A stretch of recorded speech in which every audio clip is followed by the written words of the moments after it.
Dios les bendiga, sea bienvenida iglesia, varones, damas, tengan a la mano su Biblia, por favor, una hojita y también un lapicero, aprovechando que están en casa para tomar apuntes y repasar luego la palabra del Señor que vamos a tocar en esta hora. Eh, Damos gracias al Señor por este día en el cual nos permite reunirnos, donde así se manifiesta su misericordia. Vamos a ir directamente a el texto que tenemos el día de hoy, a bien compartir. Está en el capítulo 2, versículos del 6 al 8. Romanos 2, versículos del 6 al 8. Sin embargo, para colocarnos en un contexto adecuado, vamos a leer desde el versículo 1 hasta el 8. Por lo cual eres inexcusable, oh hombre, quien quiera que seas tú que juzgas, pues en lo que juzgas a otro, te condenas a ti mismo, porque tú que juzgas haces lo mismo. Mas sabemos que el juicio de Dios contra los que practican tales cosas es según verdad. Y piensas esto, oh hombre, tú que juzgas a los que tal hacen y haces lo mismo, que tú escaparás del juicio de Dios. Versículo 4, o menosprecias las riquezas de su benignidad, paciencia y longanimidad, ignorando que su benignidad te guía al arrepentimiento. Pero por tu dureza y por tu corazón no arrepentido, atesoras para ti mismo ira para el día de la ira y de la revelación del justo juicio de Dios, el cual pagará a cada uno conforme sus obras. Vida eterna a los que, perseverando en bien hacer, buscan gloria y honra e inmortalidad, pero ira y enojo a los que son contenciosos y no obedecen a la verdad, sino que obedecen a la injusticia. Señor, te damos gracias por esta palabra. Permítenos disfrutar de ella, Señor, mostrando que la coherencia, la manera como se conecta toda tu palabra, Señor, es sobrenatural. Viene de ti, Señor. Viene de ti. Desde el Antiguo y Nuevo Testamento hay una verdad que se dibuja en tu escritura y es que el hombre debe ser justificado por medio de la fe en el Dios vivo, de la fe en Jesucristo. Y gracias a Él solamente y en base a Cristo puede realizar obras que sean para la gloria de su Señor. Fuera de Él solamente hay condena y maldición. Tú así has estipulado, Señor, en la historia y así lo dibujas en la escritura. Te damos gracias, Señor, por este tiempo. En nombre de Jesús. Amén. Bien, el capítulo 2 de Romanos es una suerte de, de juicio, ¿verdad? Es una antesala, es como si el apóstol Pablo estuviese como testigo presencial en primera fila, observando cómo es que sucede el juicio de Dios, tanto para los hombres que han disfrutado de la palabra de Dios en primera instancia, llámese judíos, y también para los que no son judíos, llámese gentiles, los que están fuera del pueblo de Dios o los que no tienen ningún tipo de relación o ascendencia hebrea. De alguna u otra forma, ambos están bajo el juicio del Señor. Y eso ampliamente lo hemos visto en la predicación de domingos anteriores por medio del pastor Salomón. Ahora, el apóstol Pablo apunta a algo mucho más específico, más singular, y es que el hombre tiende a ser culpable por donde uno quiera apuntar.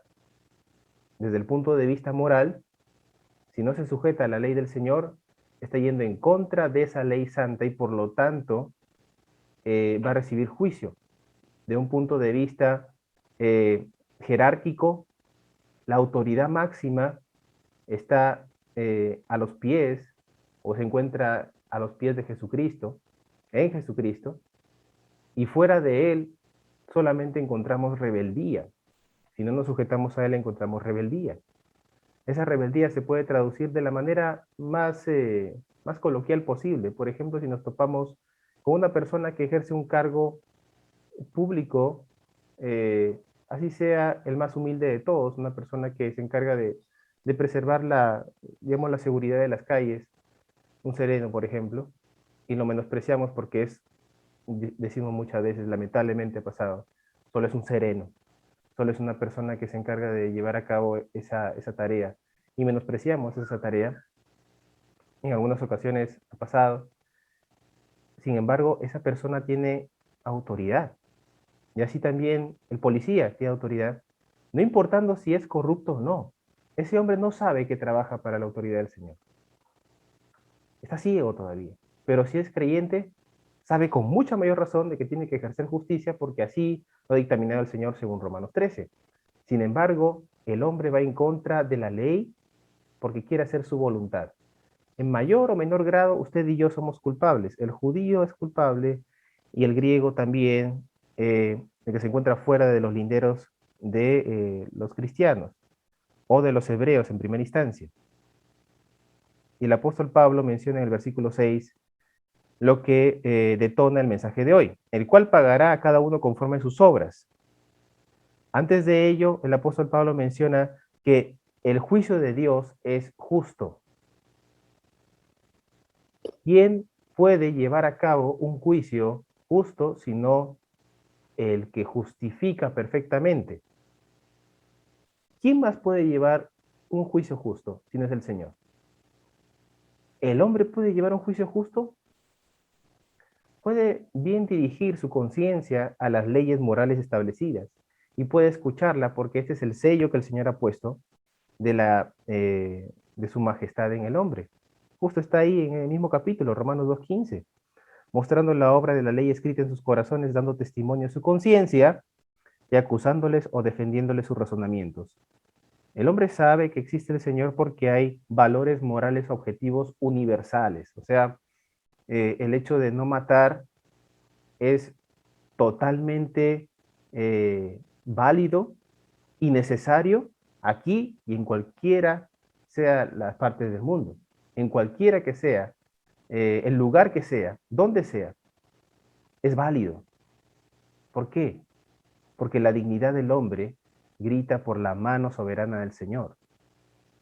E ir en contra de la dignidad del hombre, de muchas maneras, eso lamentablemente se puede hacer, es ir en contra de la creación del Señor y en contra de sus criaturas, las cuales fueron puestas para que puedan administrar este lugar llamado tierra, que tan patéticamente lo hemos hecho. Un triste papel como administradores. Triste papel como administradores.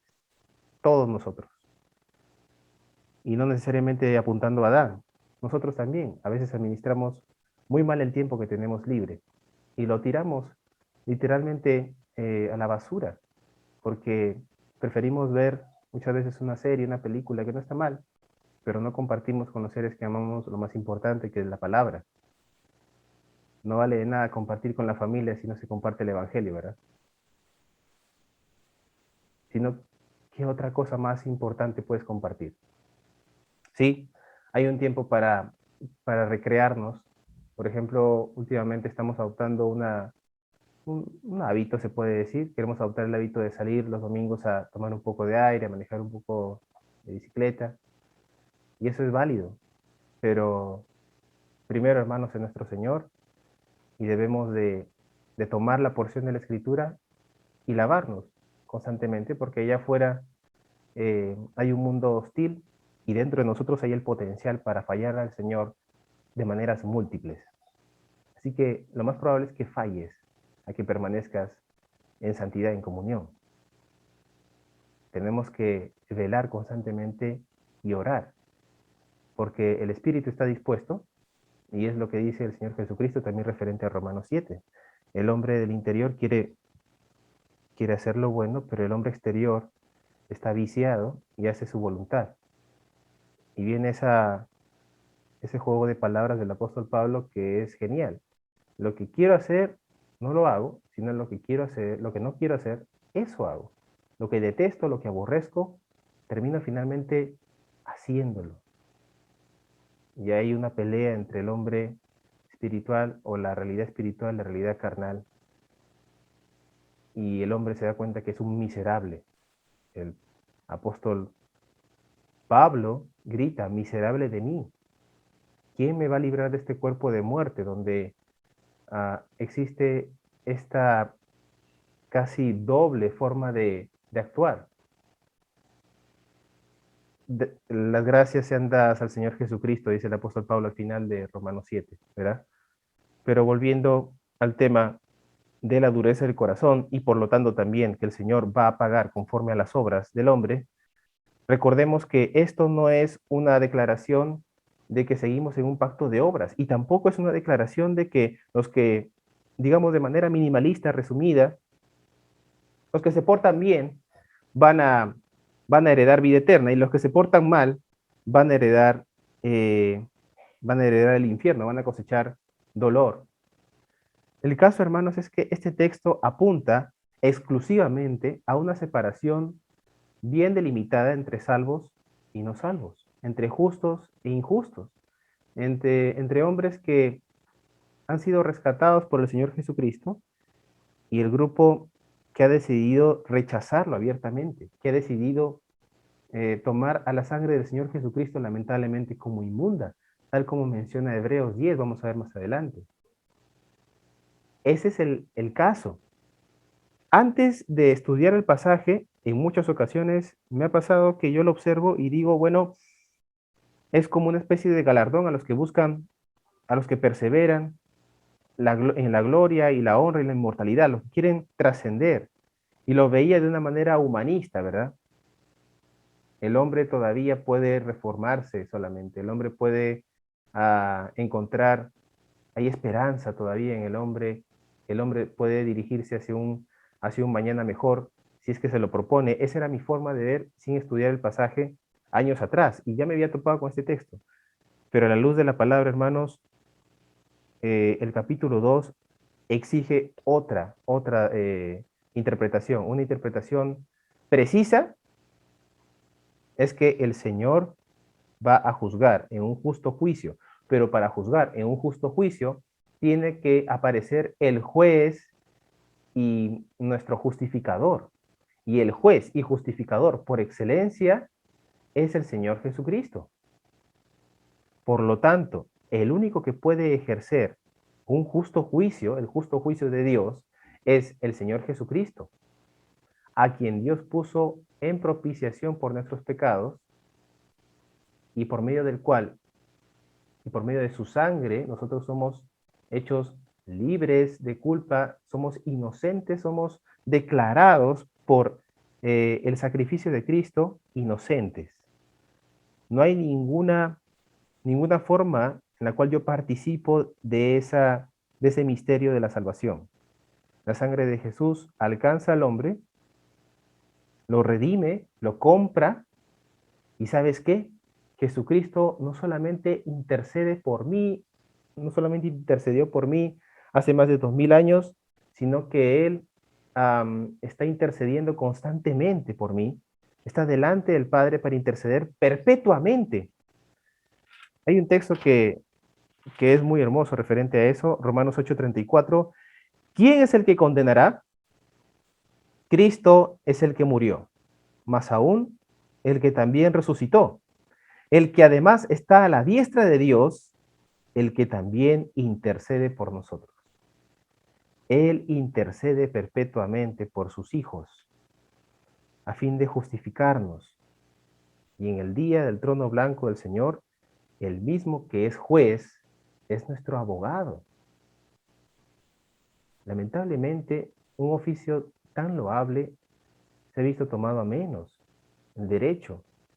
Y si hablamos de derecho, lamentablemente lo relacionamos con corrupción, con cohecho, con coimas, con todo ese tipo de cosas. Pero el abogado por excelencia, hermanos, es Jesucristo, porque Él intercede por su pueblo y Él justifica y Él defiende.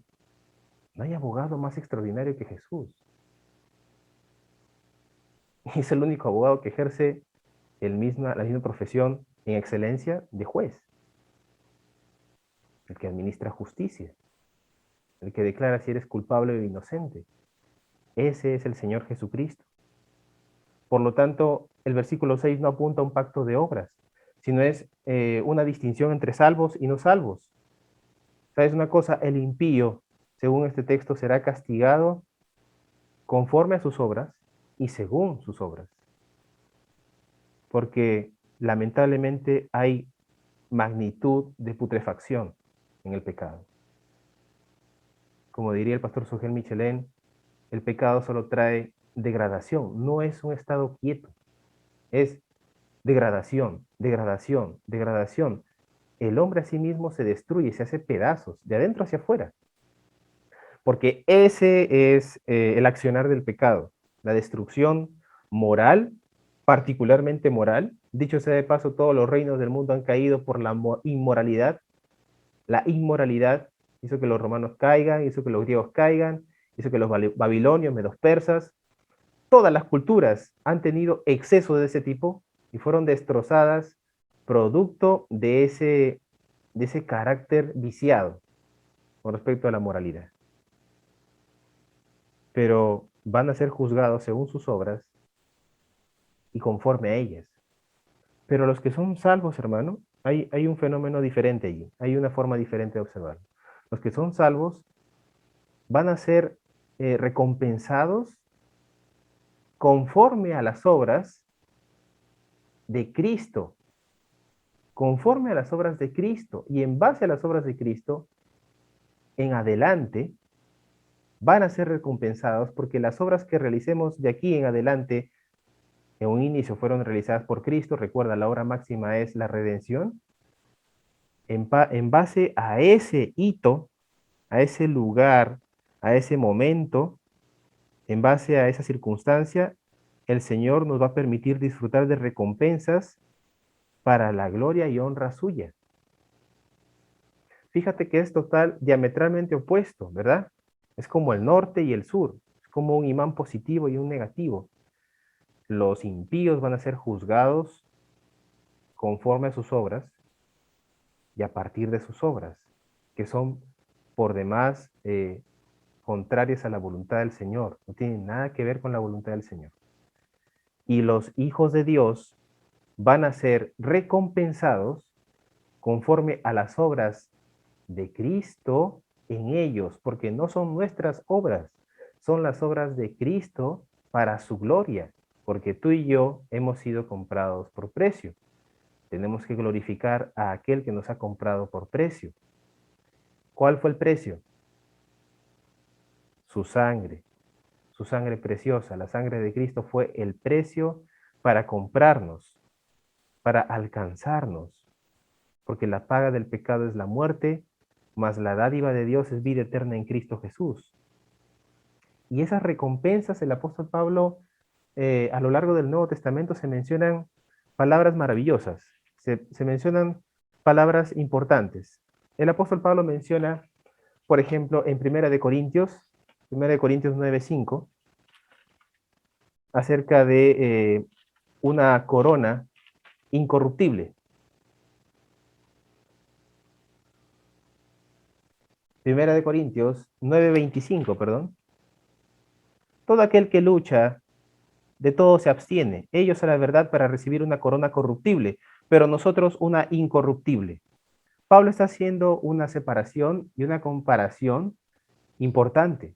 Los atletas se abstienen de todo, incluso de los excesos a los cuales estaban acostumbrados los griegos, pero siempre reciben una corona que se corrompe, es decir, que como es orgánica, los laureles, ¿verdad?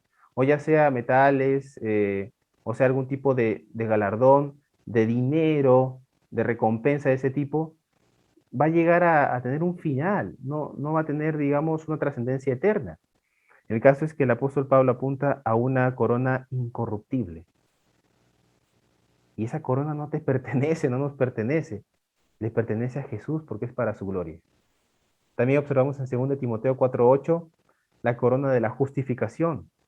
Al momento de alcanzar finalmente la salvación, tú te vas perfeccionando, vas trabajando para el Señor, vamos perseverando, la perseverancia de los santos, como menciona el amigo Calvino, y de repente cerramos los ojos y pasamos a la eternidad y la gloria del Señor refulgente está delante de nosotros, la corona de la justificación. Aquellos que han sido alcanzados por gracia, todos los que hemos sido alcanzados por gracia, disfrutando de la presencia del Señor constantemente. Segunda de Corintios 5:10 nos habla también acerca del juicio. Segunda de Corintios 5:10. Porque es necesario que todos nosotros comparezcamos ante el tribunal de Cristo para que cada uno reciba según lo que haya hecho mientras estaba en el cuerpo, sea bueno o malo. El juicio es inevitable. El final de nuestros días apunta a un justo juicio donde todos inevitablemente estaremos delante de Cristo. Piensa conmigo un segundito. Vas a estar delante de Cristo. Delante de Cristo. ¿Qué excusa le vamos a dar cuando el Señor revele que hemos sido ociosos, zánganos y lamentablemente muchos de nosotros en algún momento hemos despreciado el compartir evangelio o hemos subestimado el alcance del mismo? No con nuestra boca, porque jamás vamos a admitir eso, pero sí con nuestra actitud, con nuestra forma de pensamiento. Delante de Cristo no hay forma de ocultar cosa alguna. Hermanos, vamos a estar delante del Rey, que es juez y también es nuestro abogado. El juicio es inminente, 2 de Corintios 5:10. Sea como nuestro justificador o como nuestro juez. Y Dios quiere que sea para todos nosotros nuestro justificador. Porque si se abre paso como nuestro juez y lo va a hacer para una gran porción de la humanidad, el Cordero y su ira van a ir sobre aquellos que no tomaron ni siquiera en cuenta su palabra y que menospreciaron su sangre y su sacrificio. Esa es una verdad inherente en la Escritura. ¿Tú crees que el sacrificio del Señor es insuficiente para la salvación? ¿Crees que las obras más el sacrificio de Cristo pueden llevarte a la presencia del Señor? La palabra de Dios apunta que su sacrificio es perfecto porque es perpetuo, es decir, es para siempre. Eso lo encontramos en el capítulo de Hebreos, Hebreos 10. Porque es perpetuo, nos justifica gratuitamente y para siempre a todos aquellos que hemos sido alcanzados por su soberana voluntad. Es suficiente. Ahora imagínate ese sacrificio suficiente que no fue fácil, y para eso está Isaías 53, para que tú observes una de las muestras más conmovedoras de lo que sucedió con Jesucristo en la cruz. Ese sacrificio tuvo un precio altísimo. La sangre de Jesucristo y su dignidad, hecha pedazos, hermano. Y ese sacrificio grita en la historia y en la Escritura que el Señor Jesucristo es Rey y Señor. Rey soberano y Señor de los señores. ¿Por qué? Porque Él se levantó de la tumba y está sentado a la diestra de Dios Padre hasta que todos sus enemigos se han puesto por estrado de sus pies. Todos y cada uno de sus enemigos. Y esto lo dice de una manera que podamos colocar a algunos como amigos y otros como enemigos, pero en resumidas cuentas, hermanos, ¿quién puede contra el Señor? ¿Quién puede contra Dios? ¿Quién puede ir en contra de su majestad? ¿Quién puede ir en contra del soberano? Somos como langostas, dice la Escritura. Somos las naciones, dice la Escritura, son como las gotas que caen de un cubo. Son como el grano de polvo que está sobre las cosas. En esa magnitud el Señor considera a las naciones, ni siquiera a las personas, a las naciones. Las mismas naciones que van a recibir el juicio del Señor. Son las mismas naciones que van a recibir el juicio del Señor. Romanos o Hebreos 9:27. Y de la manera que está establecido para los hombres que mueran una sola vez y después el juicio. Y después de esto el juicio. No existe una fase intermedia, no existe una una segunda o tercera oportunidad. No existe el dame chance por segunda vez, Señor. Ahora sí me voy a portar bien. No existe eso, hermano. Esa forma vaga de ver el juicio del Señor proviene lamentablemente de una manera irresponsable de tomar la palabra de Dios y decir, bueno, esto es un libro de más de 2000 años, desfasado, con un conjunto de personas precientíficas que no tenían mucho argumento científico, entonces yo para qué lo voy a escuchar. Hermanos, esta es la revelación de la mente del Señor. La revelación de la mente del Señor, cuyo protagonista es Jesucristo. Y Él mismo nos dice, y de la manera que se ha establecido para los hombres que mueran una sola vez, y después de esto el juicio. El juicio de Dios es venidero, es inevitable y es para todos, porque Dios no hace acepción de personas. Como lo he dicho en algunas ocasiones, Dios no tiene sobrinos, Dios tiene hijos. El Señor no trata a unos bien y a otros menos con menos gracia. Sí es cierto, algunos muestran misericordia, para sus hijos muestra una misericordia y una gracia que no tiene comparación, hermanos. Jesucristo, Dios hecho carne, habitó entre nosotros y se entregó por su iglesia. Pero ¿sabes una cosa? En esta misma hora, aquellos que son enemigos de Dios también están llevando un pan a la mesa de su hogar. Hay una misericordia que es en común, una gracia en común, porque Dios hace llover sobre justos e injustos y Dios permite que el sol salga para todos.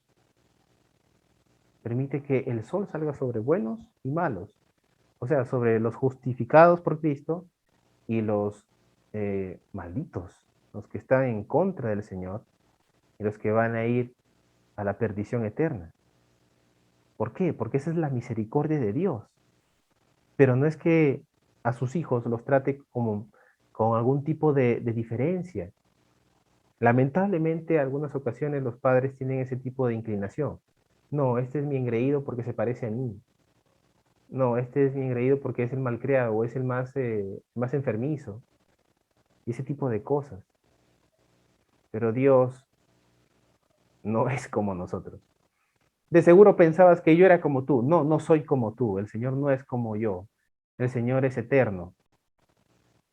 Su principal atributo, la aceidad, hace que Él exista por sí mismo y nadie le sustenta, nadie le da de comer, nadie le permite respirar, porque nadie le puede permitir nada. Él es soberano. Él existe. Punto. De hecho, ese es su nombre. Yo soy el que soy. Es decir, yo soy el que está, el que existe, el que permanece, el que no necesita de nada ni de nadie. Me presento, le dijo a Moisés, este es mi nombre, yo soy el que soy, y anda delante de Faraón.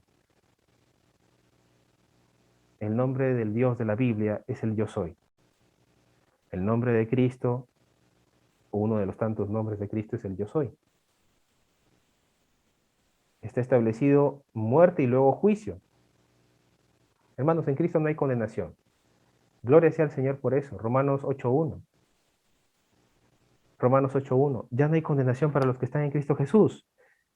No solo hay ninguna condenación, sino que no hay ninguna condenación para los que están en Cristo Jesús, los que no andan conforme a la carne, sino conforme al Espíritu. Es una forma también de observar cómo es que andan los varones y las damas de Cristo, a los que tienen por Señor a Jesucristo. La salvación no es por obras, sino es por fe. Mientras que en Cristo no hay condena y la salvación no es por obras, sino por fe, fuera de Cristo la condena es una realidad y sin Él la salvación es imposible. Sin Cristo la salvación es imposible, porque el Señor Jesucristo es el único que me puede vestir y me viste de salvación. El hombre no puede salvarse a sí mismo y para muestra tenemos a todo el pueblo de Israel. Todo el pueblo de Israel no se pudo salvar, hermanos, y tuvieron la palabra de Dios, la revelación de parte del mismo Dios, provista también por ángeles. De alguna u otra manera, el Señor utilizó a estas criaturas para extender su palabra. ¿Y sabes qué? No fue suficiente porque ellos quisieron estructurar de manera religiosa la palabra de Dios y no someterse con un corazón humilde, humillado delante de Él. Fueron pocos los hombres que trascendieron en ese sentido, pero fue por la misericordia de Dios quien mantiene un remanente. Si no fuese por el Señor, eh, no habría un remanente, es decir, un grupo de hombres que no doblan la rodilla delante de dioses paganos, falsos, porque gracias a Dios siempre hay un remanente. Y si no fuera por el Señor, no habría forma de que se preserve su palabra y el testimonio por las generaciones, a fin de que el cielo y la tierra pasen, pero su palabra no pasará jamás. Isaías 61:10, el único que puede salvar es el Señor. En gran manera me gozaré en Jehová, mi alma se alegrará en mi Dios, porque me vistió con vestiduras de salvación, me rodeó de manto de justicia, como a novio me atavió o me vistió, y como a novia adornada con sus joyas. La vestimenta del Señor Jesucristo es su propia gloria. Su gloria al momento de decir el apóstol Pablo, ¿dónde está, oh muerte, tu aguijón? ¿Dónde está, oh muerte, tu victoria? Sorbida es la muerte en victoria. Cristo resucitó y esa es la victoria de los hijos de Dios. La victoria del creyente es Cristo Jesús, es su resurrección, es el impacto que tuvo a nivel universal, la forma en la cual llega el Evangelio a nosotros. Es impresionante. Estas páginas están llenas de sangre, amigos. La Biblia está llena de la sangre de santos que han dado su vida por el Evangelio. No solo me refiero a la iglesia primitiva, sino a los hebreos fieles, al remanente en Cristo. El único que puede salvar es el Señor. También está eso en Isaías 53, el capítulo de mayor exposición de Cristo y su ministerio en la cruz. Isaías 53, 11. Verá el fruto de la aflicción de su alma y quedará satisfecho por su conocimiento. Justificará mi siervo justo a muchos y llevará las iniquidades de ellos. Jesucristo, el que justifica y el que verá que el fruto de su aflicción no fue en vano, sino que alcanzó a su iglesia, a sus escogidos, por medio de su sacrificio. Dios no hace acepción de personas, como le mencionaba, hermano. Todos estaremos delante de Dios para ser sujetos a su juicio.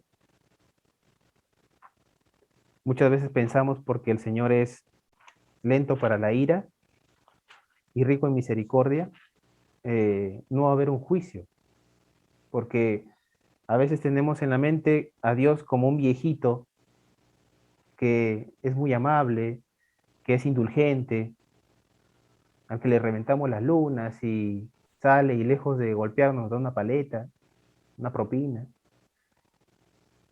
Eso es una forma barata, una forma muy coloquial e irrespetuosa de tomar al Dios de la Biblia. Es indulgente el Señor. No, el Señor es lento para la ira. Es rico en misericordia, pero no quiere decir que su ira sea nula. A saber, la cruz de Calvario. Primera de Pedro 1:17, y si invocáis por Padre a aquel que sin acepción de personas juzga según la obra de cada uno, conducíos, va para nosotros, conducíos con temor todo el tiempo de vuestra peregrinación. El Señor no hace acepción de personas y su justo juicio cae sobre todos, hermano. El Señor no es injusto. Sobre su iglesia derrama misericordia. Sobre los impíos, los injustos, derrama justicia, pero nunca, nunca imparte injusticia. Para Dios eso es imposible. ¿Por qué? Porque no se sujeta este carácter de injusticia a un Dios que es santo. Es imposible. Es como pedirte que tú y yo nos salvemos por las obras. Es imposible. Eso es imposible.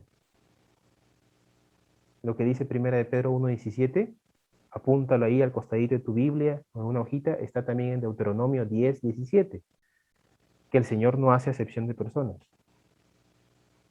Dios no considera a algunos mejores, otros peores, todos estamos hechos de una misma masa, de barro, porque Él es el alfarero, esa es la figura que utiliza Pablo en Romanos 9 para hacer referencia a que el Señor tiene la potestad, el poder, el dominio, el alcance de hacer como a Él le plazca con sus criaturas.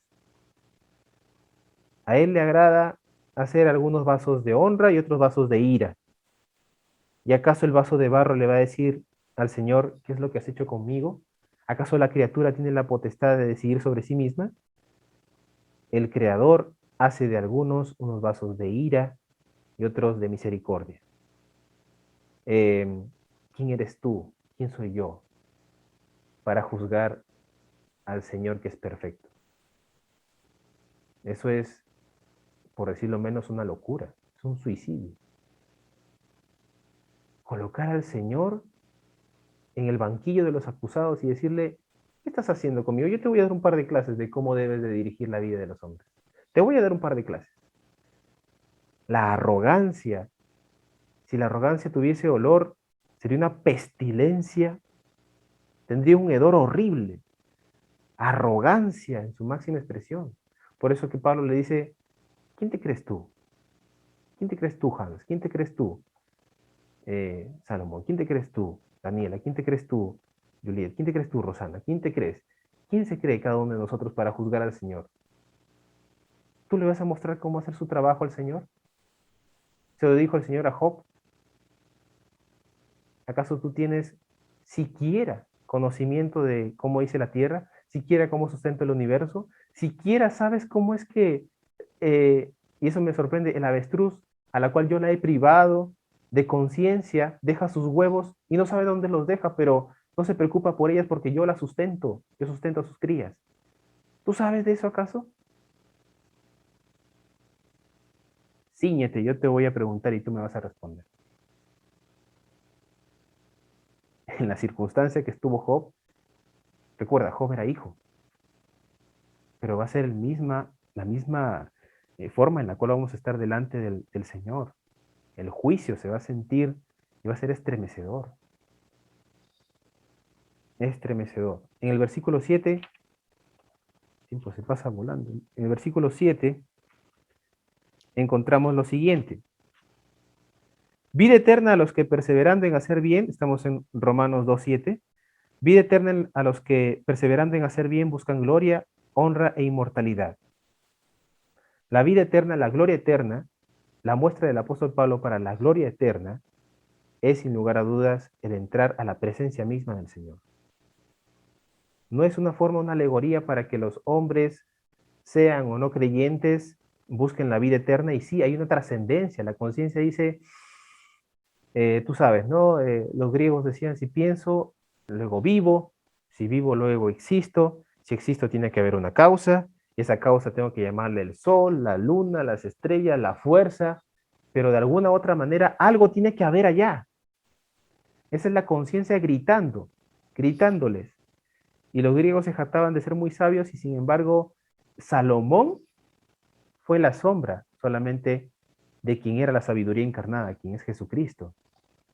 Pero la conciencia les grita a los hombres que hay una eternidad y esa eternidad no les, no les pertenece, sino que forman parte de ella, y la escritura menciona que formarás parte de la eternidad, ya sea para la gloria eterna con Cristo, o sea para la devastación y la sentencia final eterna. Romanos 8:18, rápidamente. Romanos 8:18. El apóstol Pablo referente a la gloria venidera. Pues tengo por cierto que las aflicciones del tiempo presente no son comparables con la gloria venidera que en nosotros ha de manifestarse. Lo dice un hombre que fue azotado, que fue apedreado, que fue humillado, que fue despojado también de su dignidad, que le cortaron después la cabeza. Es el apóstol Pablo quien nos dice que las aflicciones de este tiempo no son comparables con la gloria venidera que en nosotros ha de manifestarse. Al cerrar los ojos, el apóstol Pablo inmediatamente estuvo delante de la presencia del Señor Y él de seguro recordó este texto, hermanos. ¿Por qué? Porque el eterno peso de gloria que está delante, la gloria misma del Señor, es la que lo recibió al momento que él perdió la vida. En 2 Timoteo 2:10 también mencionan algo semejante.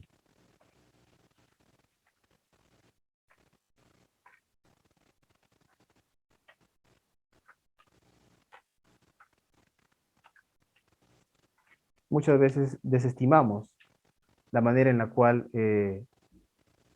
pasamos esta tribulación, esta angustia, eh, la humillación, porque, valgan verdades, hermanos, no vamos a ser apedreados en esta hora, no vamos a ser ajusticiados, nadie nos va a tumbar la puerta y nos va a llevar como Pablo lo hacía con los creyentes, pero siempre, siempre nos cuesta colocar de una manera correcta, la perspectiva correcta, la que tenía Pablo. Pablo dio su vida por el Evangelio y gracias a ello, hermanos, tenemos la carta que vamos a leer. Según de Timoteo, 2:10. Por tanto, todo lo soporto por amor a los escogidos, para que ellos también obtengan la salvación que es en Cristo Jesús con gloria eterna. Otra vez el apóstol Pablo cita la gloria eterna. La gloria eterna, hermanos, reposa obviamente en las manos, en la presencia, en la esencia de nuestro Señor. Es llegar a sus pies cuando hayamos pasado por el umbral entre la vida y la muerte. Primera de Pedro 5:10. Es un texto que inclusive se ha hecho canción. Mas el Dios de toda gracia, que nos llamó a su gloria eterna en Jesucristo. La gloria eterna, reposa a los pies del Señor Jesucristo, reposa en la esencia, en la persona del Señor Jesucristo. Isaías 59 menciona que el Señor Jesucristo mostró una armadura que no era otra cosa más que su gloria. La armadura era una figura finalmente de la gloria misma del Señor. Y hermanos, esa gloria es la que nos acompaña y nos viste. El Señor te viste de su gloria porque de otra manera no podrías participar, no podríamos participar de su reino. Esa gloria es la que apunta aquí Pedro, más el Dios de toda gracia, que nos llamó a su gloria eterna en Cristo, en Jesucristo, y menciona después que hayáis pasado un poco de tiempo, él mismo os perfeccione, afirme, fortalezca y establezca. Y al final dice, a él sea la gloria y el imperio por los siglos de los siglos. Amén. El apóstol Pedro apunta también a la gloria que existe solamente en la presencia misma del Señor. Fuera de él no hay gloria, si no hay condenación. Fuera de Cristo no hay gloria, si no hay condenación. Salmo 73:24, me has guiado según tu consejo, y ¿sabes qué dice? Y después me recibirás en gloria. Su misma presencia. Lo llevará al salmista a la presencia de Dios en el cielo después de la muerte. Después de la muerte. El fin del hombre alcanzado, justificado, santificado por Cristo, vamos a repetir eso, el fin del hombre alcanzado, justificado, santificado por Cristo es la vida eterna, la vida eterna en su gloria, la vida eterna en la gloria con Cristo, porque fuera de él no hay gloria. Romanos 6:22. Mas ahora que habéis sido libertados del pecado y hechos siervos de Dios, tenéis por vuestro fruto la santificación y como fin la vida eterna. Es el camino que nosotros estamos surcando, hermano, en el cual nosotros nos estamos moviendo. Esperemos que todos nosotros disfrutemos de la presencia del Señor y nos encontremos allí. Pero el camino, si bien es cierto, la vida es breve, es como la neblina que pasa por un poco de tiempo y luego se desvanece, eh, es lo suficientemente larga como para fallarle al Señor innumerables ocasiones, y más de las cuales nos vamos a sentir abrumados por muchas veces la culpa por haberle fallado al Señor, porque nuestra carne no quiere trabajar para el Señor. El hombre interior sí quiere trabajar para Cristo, pero el hombre exterior eh, quiere hacer lo que le da la gana, ¿sí? Se sujeta más a lo que es agradable, al oído, a la carne, al placer ya sea legítimo o ilegítimo. El caso es, hermanos, que en Cristo debemos de recordar que el Señor nos ha liberado del pecado y nos ha hecho esclavos suyos por su sangre. Y tenemos, gracias a ello, el fruto de ello es la santificación, es decir, perseverar, pelear. No hay nada más triste en la vida, hermanos, que no tener nada por qué pelear. Ser una cosa, flotar solamente, vivir, existir como lo hace una planta, como lo hace una res, existir sin el propósito correcto, excelente, que es en Cristo. No hay nada más triste que eso, hermano. La pregunta en esta hora, ¿tú estás peleando? ¿Sientes que estás peleando? ¿O te sientes como un ente que estás flotando y eventualmente te alcanza la muerte y no sabes ni siquiera por qué has existido? Hermanos, en Cristo no existe tal cosa. Los que estamos en Cristo tenemos la convicción de que nuestra salvación tiene por fruto la santificación y como fin la vida eterna. Romanos 6:22. Porque el fin del hombre justificado por Cristo es la vida eterna.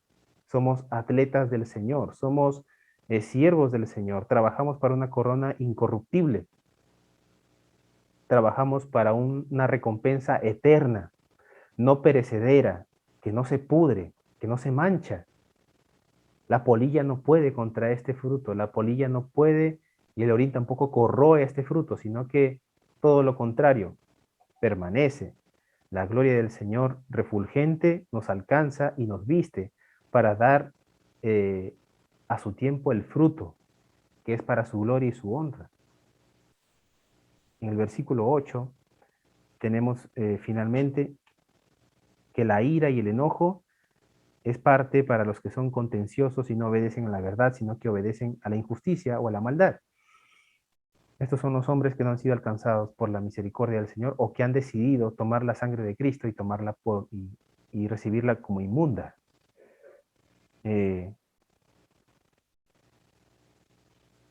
Nuestra salvación, hermanos, es por Jesucristo y por su misericordia. Y nosotros hemos estado en esa posición de maldición.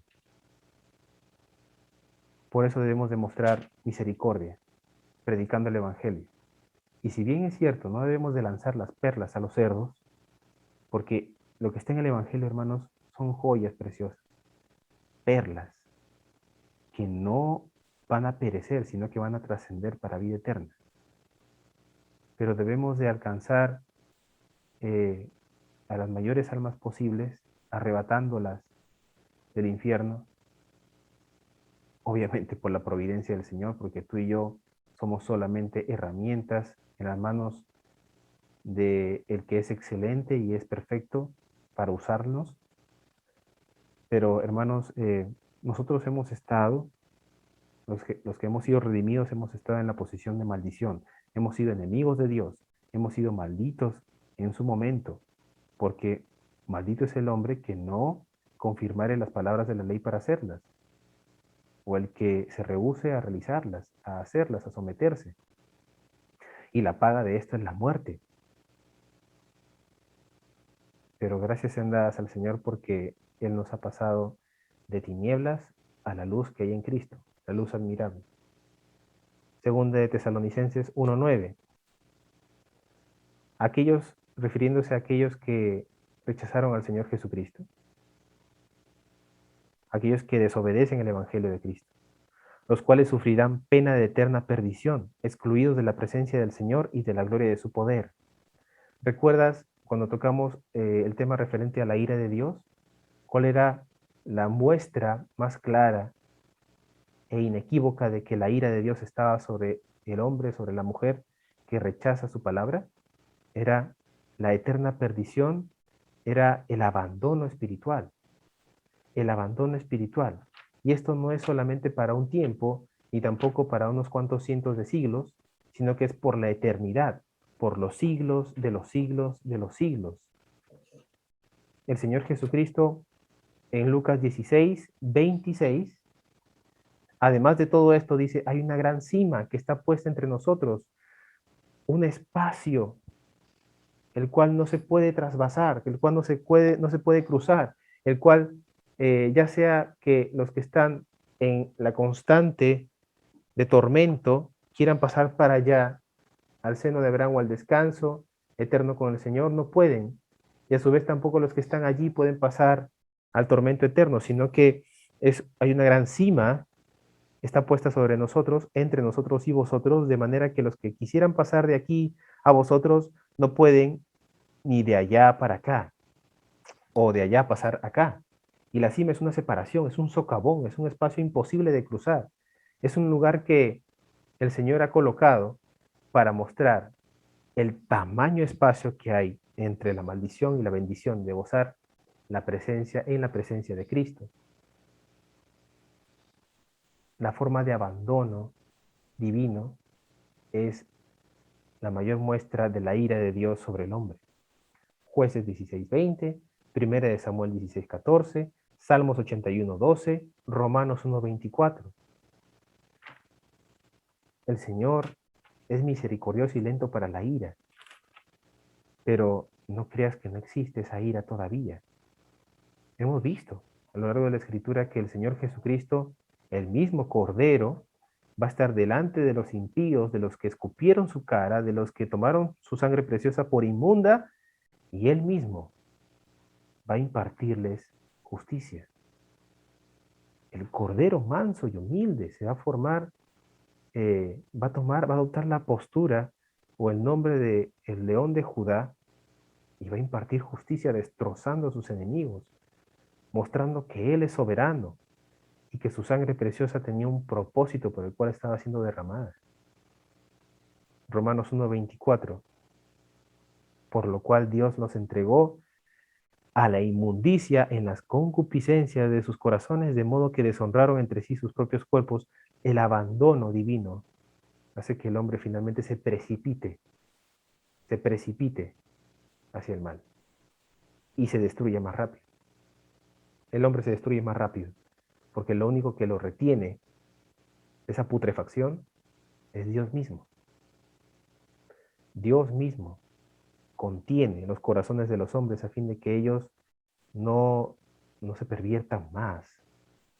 Hermanos, si usted y yo no hemos cometido lo que muchas veces tomamos como abominable en las noticias, referente a asesinatos, violaciones y todas las cosas que se pueden desencadenar del pecado, hermanos, démosle gracias al Señor porque no es por usted, es porque Dios contiene sus corazones y mi corazón para que no hagamos tales cosas. Él nos retiene. Toda dádiva y todo don perfecto proviene del Padre de los Espíritus, o del Padre de las Luces. Él es proveedor y provee de santidad, provee de una conciencia que se frena para evitar que se desintegre mucho más rápido. ¿Qué detenía a Faraón de destruir al pueblo de Israel de una manera mucho más cruel de lo que ya era? Era el Señor, por eso el Señor endureció su corazón, y no que haya colocado una mano o su poder para que él sea un hombre amargo y finalmente vaya en contra de Israel, no. Dios endureció su corazón en el sentido de que lo dejó en libertad completa para que Él haga con lo que quiera, con esa libertad, para que se convierta en un hombre totalmente desenfrenado. Y eso se mostró cuando persiguió al pueblo de Israel, sabiendo que Dios mismo había mostrado un conjunto de señales, de signos y de tortuosas formas de su poder. Pero él no hacía caso de esto. Así el Señor también abandona cuando su ira cae. Hermanos, fuera de Cristo, habiendo rechazado su sacrificio y su preciosa sangre, solo queda una cosa que debemos de esperar. Tú y yo ya estamos en problemas. En este momento te digo algo. Estamos en problemas. ¿Por qué? Porque hemos escuchado Evangelio y más de una vez. Y por lo tanto, si decidimos tomar a menos, en poco, el sacrificio de Jesús, el autor de Hebreos nos dice en Hebreos 10, 26, 27, lo siguiente.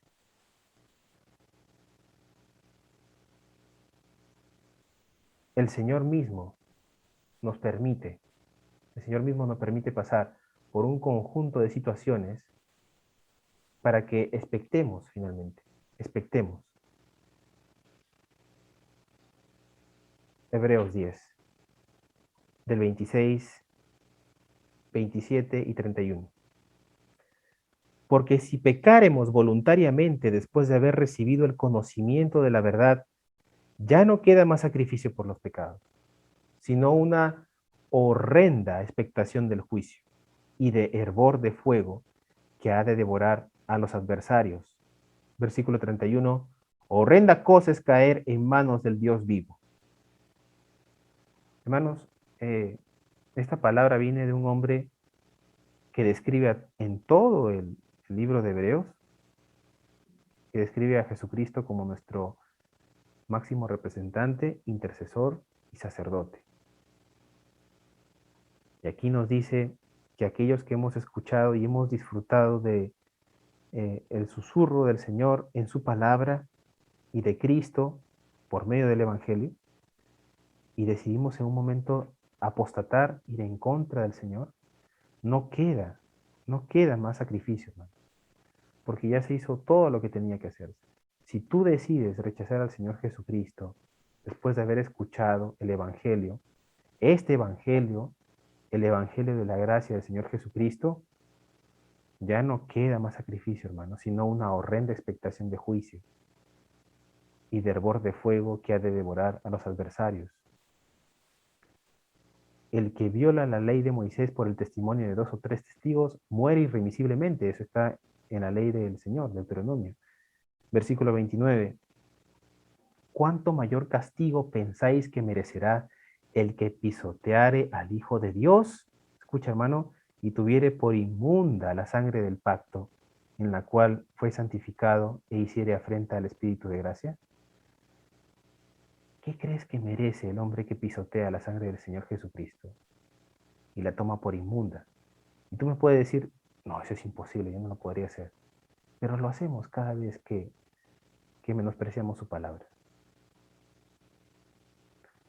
Cada vez que preferimos, preferimos pasar tiempo de una manera en la cual al Señor no le place, no le agrada. Y rechazamos su palabra, rechazamos su ley y rechazamos su gracia. ¿Sabes cuándo rechazamos su gracia? Cuando menospreciamos el estudio de la palabra y ahora explícitamente los cursos de la iglesia. ¿Por qué? Tú estás pisoteando la palabra del Señor. Yo sé que tienes cosas que hacer, hermano. Tenemos todos cosas que hacer. Es una coyuntura difícil. Pero si tú no te pones las pilas, hermano, estás menospreciando el Evangelio de Dios. Estás, de cierta forma, tomando en poco la palabra del Señor. Yo te lo digo porque a mí me ha pasado, ¿no? Lamentablemente, yo lo he visto así en más de una ocasión. Y en su misericordia el Señor me ha permitido arrepentirme y volver. Pero hermano, toma en cuenta cuáles son tus prioridades. De nada vale que le asegures a tu familia y a tus hijos un porvenir si ese porvenir no tiene a Jesucristo como Señor. Porque al final de tus días tú vas a rendir cuentas y tu familia también. Pero tú que eres padre, tú que eres madre, también vas a tener una carga en particular. Porque tu trabajo es predicar el Evangelio en casa, es aprender el Evangelio para predicarle a tus hijos. La salvación es individual. Y por la soberanía del Señor, tú puedes clamar al Señor para que sean alcanzados tus hijos por Cristo. Pero tu tarea, mi tarea, es aquí en casa compartir el Evangelio a mi esposa, más adelante a los hijos que vengan. Tu tarea es compartir el Evangelio, seguir a Jesucristo. Porque si no sigues al Señor Jesucristo y no te sometes a Él como Señor y Salvador, ya no hay más sacrificio por el pecado.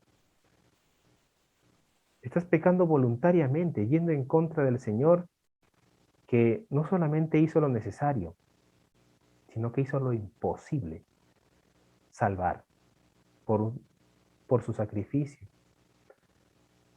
Toma en cuenta cuáles son tus prioridades, hermano. La iglesia del Señor Jesucristo, la iglesia bíblica bautista de gracia, gracias al Señor, predica evangelio y sana doctrina. ¿Te has puesto a pensar que bien pudieras haber estado en una secta y estarías yendo como el hombre que se desliza por un tobogán, camino al infierno, muy alegre, y al final yendo cuesta abajo? Pero al Señor Jesucristo le ha placido, hermano, que se predique el evangelio de la gracia de Dios y que nos alcance su sacrificio. Y nos recuerda que el castigo que merece el que pisoteare al Hijo de Dios y tuviere por inmunda su sangre es una horrenda expectación de juicio. Hermanos, no tengas en poco la sangre del Señor Jesucristo. El sacrificio que hizo el Señor marcó un antes y un después en mi vida y también debería ser en tu vida, hermano. No tomes en poco la sangre del Señor Jesucristo. No tomes en poco eh, al Hijo de Dios, porque Él es humilde, pero Él es el Rey del universo. Él es el Rey del universo. Lo que desencaja es que el Rey haya venido por seres tan minúsculos como nosotros. Él es la imagen del Dios invisible, el primogénito de toda la creación. Colosenses 1:15. Hermanos, el Señor Jesucristo viene pronto y debemos de ponernos a cuentas con Él. Y esto lo han predicado muchas veces, que Jesucristo viene pronto. Pero hermanos, ya sea que el Señor venga, o sea que tú y yo ya no nos encontremos jamás, estamos en una etapa latente donde tarde que temprano vamos a encontrarnos con el que es nuestro justificador, pero también es nuestro juez. Y el único que puede librar de la ira justa y santa de Dios, como dice Romanos, los capítulos o el versículo que hemos mencionado, el único que nos puede librar de la ira y el enojo a los que obedecen a la injusticia, el único que nos puede librar de la ira santa del Señor, del justo juicio de Dios, es el Señor Jesucristo, hermano. En esta hora refuerzo otra vez, no tomes en cuenta o tome en cuenta que la sangre del Señor Jesucristo es preciosa y que su sacrificio fue el único que nos permite gozar, disfrutar de la vida eterna.